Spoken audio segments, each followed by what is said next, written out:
Thank you for joining me today. I have an amazing guest with me from all the way the eastern part of Africa, from Kenya. I have Bamboo, or Tim Simon, and his lovely wife Erika. Both of them have an amazing stories and testimonies. I think whatever we are facing today in a spiritual life, whatever difficulties, it could be your sickness or disease or finance, marriage, children, whatever we're dealing with, I think they have an answer. Hearing their stories, hearing their testimony, I think it will turn most of your problems around, and that's what I'm believing, and I'm inviting them to join us. Bamboo, why don't you go ahead and tell us, take a minute and tell us a little bit about your background and who you are, and that you grew up in the United States. Why don't you go ahead and tell us a little bit about yourself? Okay. Well, yes, my name is Bamboo. That was the name that I had as an artist, as a hip-hop and entertainment industry artist. I grew up in Los Angeles, California, and you know, I traveled to Kenya. Well, my parents sent me to Kenya when I was about 15 years old, and you know, the purpose of that was because in the U.S., the place where we lived, Inglewood, was very violent at the time, and you know, just the whole neighborhood where we stayed was just, you know, you know how violent America can be with gangs and things like that. So my parents just, you know, they had the option of allowing me to be, you know, to travel home. So they took that option, and I traveled to Kenya and avoided, you know, the whole the violence that was in that area. When I came to Kenya, you know, I went to high school, I got my education and everything. And then I traveled, I got into music while I was still here. I realized I had a gift for writing records and crafting music and just using creativity. So it got to a point where in Kenya I'd become, you know, a household name. Everybody had heard of Bamboo. And so I, after a few years, I traveled back to the States just touring, from state to state, from East Coast to West Coast to, you know, all over the place. And then I started meeting U.S. industry, American music industry entertainers. And then I rose, you know, through the ranks and started, you know, meeting people like Akon, and I got to do some writing at his studio in Atlanta, Georgia. And I believe it was during those seasons that the Lord began to show me how this industry really works behind the scenes. And not just this industry, but, you know, the international politics and, you know, let's say economics, you know, functions under the auspices of the God of this world. So the Bible says that, you know, and that's those are some of the experiences that the Lord allowed me to go through, so that I can see for myself and be a witness of some of these things that we discuss now. Yeah, Thank you so much for sharing your story. So I was, yes. So I got to, you know, see that, you know, behind the scenes, the higher up in Hollywood you go, in the entertainment industry, the more you realize that, you know, unless you sell your soul, you know, you're not going to get very far. Okay, so and this is exactly what Jesus was talking about when he said, what will it profit a man to gain the whole world and lose his own soul? Yes. So I saw it We'll firsthand. get back to that. We really wanted to understand that part in depth, but before we go further, let's hear a little bit about Erika's story. Erika also come from a completely different angle than you are, but she have more in-depth experience of what the dark world looks like, where people sold their souls or their souls stolen have gone through. Erika, why don't you go ahead and share about a minute your life story so people can understand that? Yeah, I was born in a Christian family. My name is Erika Mukisa Kimani. I was born in a Christian family. And just like any other child that has grown up seeing their parents praying and going to church, I took my salvation lightly. And every time I had any challenge, I would go to my parents and they would pray for me. Yeah. And I felt relieved. I didn't know how to pray for myself. I didn't know that salvation was personal. And it was important for me to build a personal relationship with God.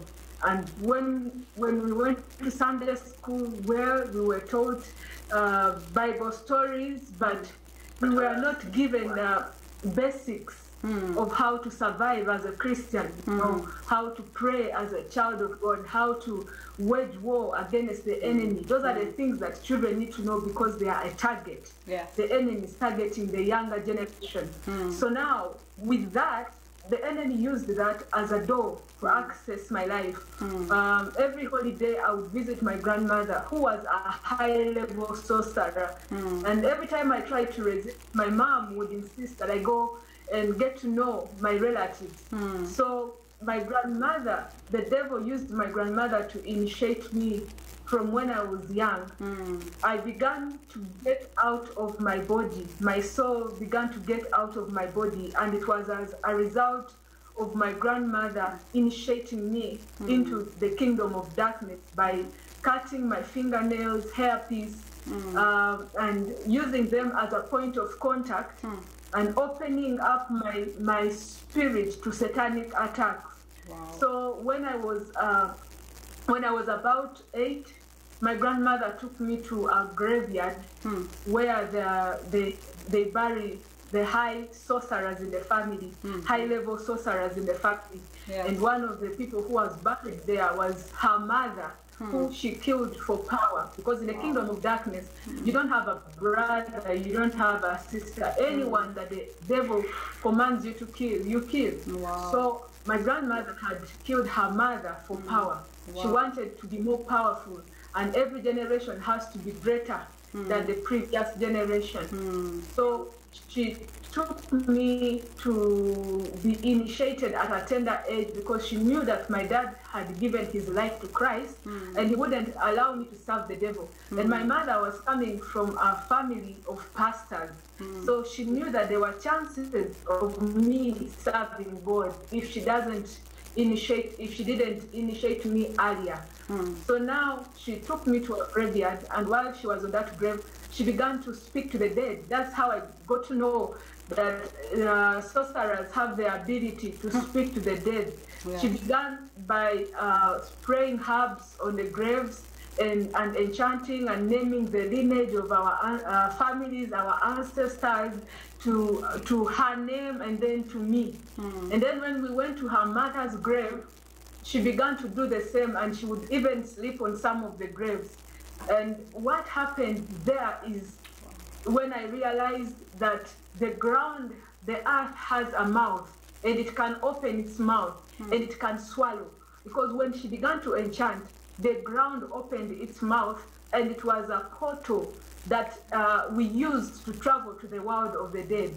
And I was feeling I could not move. There was a certain strange voice that was coming from below, and the ground opened its mouth. Me and my grandmother, we traveled to the world of the dead, and while I was there, I realized that I was meeting with my great-grandparents who had died serving the devil as high-level sorcerers. And they were so concerned. They were asking my grandmother that, why did you bring this girl at a tender age? She's not supposed to see us at this age. And my grandmother told them that it's because of the family tree where the mother is coming from. That's how I got to know that everyone has a family tree. My mother's family tree was a family of pastors. And my daddy's family tree was a family of sorcerers, high-level sorcerers. So she explained to our ancestors, our late ancestors, she told them that I had to bring her before they introduced her to their gods. So now, from there, they told me that I would work with them and they would work with me, and I'm powerful, and I'm going to do greater things than they ever did. And they told me that they are going to introduce me to one of their masters for now, and then in future they would introduce me to that master's boss. And the master they were introducing me to was the angel of death. So it is during that trip with my grandmother that I got to meet with the angel of death. That's why I keep telling people that life is spiritual. You know, people don't understand because of the flesh. The flesh hinders people from seeing the reality, because the spirit world travels faster than the physical world, and what happens to us physically is as a result of something that took place spiritually. It's like lightning and thunder. So what did you see, Erika, when you went down with your grandmother to the underground world or to the world of death? What did you see? Or what does it look like? Yeah, I saw the angel of death, and it was my first time to meet the angel of death. He was on a very pale white horse, and his skin is pale. It's not like a white man's skin, or it is pale gray. They have that different kind of color because they don't have the kind of blood that we have. They are fallen angels. Yes. And when he came to me, his skin was pale, and he was looking like one of the popular celebrities in those days. He was the king of pop by that time. So now I was surprised. I was like, hey, how come these people on this side have some resemblance with people on our side? So the angel of death, when he came to me, he told me that I would be working with him, and I was going to be sent on missions to break families and to cause accidents. And he took me to a valley, and I realized that in that valley there was a lot of blood, and this blood was speaking. I don't know how I can explain how the blood was speaking, but there was a voice crying out for justice coming from that blood. And the angel of death told me that he's responsible for all people who die prematurely. All death is responsible. He's behind every death. And he told me that people say when people get accidents that the demons are taking blood, but he explained to me that they take the life force in a person, and they have to create a situation all the time for people to die, either through wars or through sicknesses and through various ways. As long as people are dying, they are stealing the life force, and with that life force they are able to function in that generation like more powerfully than the people in that generation. So after he explained that to me, he told me that I would be causing, because they had given me a different kind of power. He said that with that power, I would be able to cause accidents. And when I cause accidents, the more I cause accidents, I would be very powerful. So because of that life force, it would be coming through me. And he told me that because of that, most of these high-level sorcerers don't die prematurely. They live for long. And he explained to me some of their people who have their bloodline who live for many years. You find someone is 100 years plus, but they are ruling a nation, and they are very strong, they are very powerful. And you know, they are doing things that a person who has 100 years cannot do. They are walking, their vision is very good, they are looking very beautiful and young. They are even more healthy than a 16-year-old. Wow. So he explained to me that it happens because of the life force that they take. And he told me that it explains why my grandmother had lived for long. She was very elderly, but at night she would be very beautiful. She would look very, energetic, more than a teenager. And he told me that they have the ability to make me look the way they want. So now, during that time, he told me about musicians that had entered into covenants with him. And he told me one of the artists who even had to do surgery as a sign of a covenant to be empowered in the industry.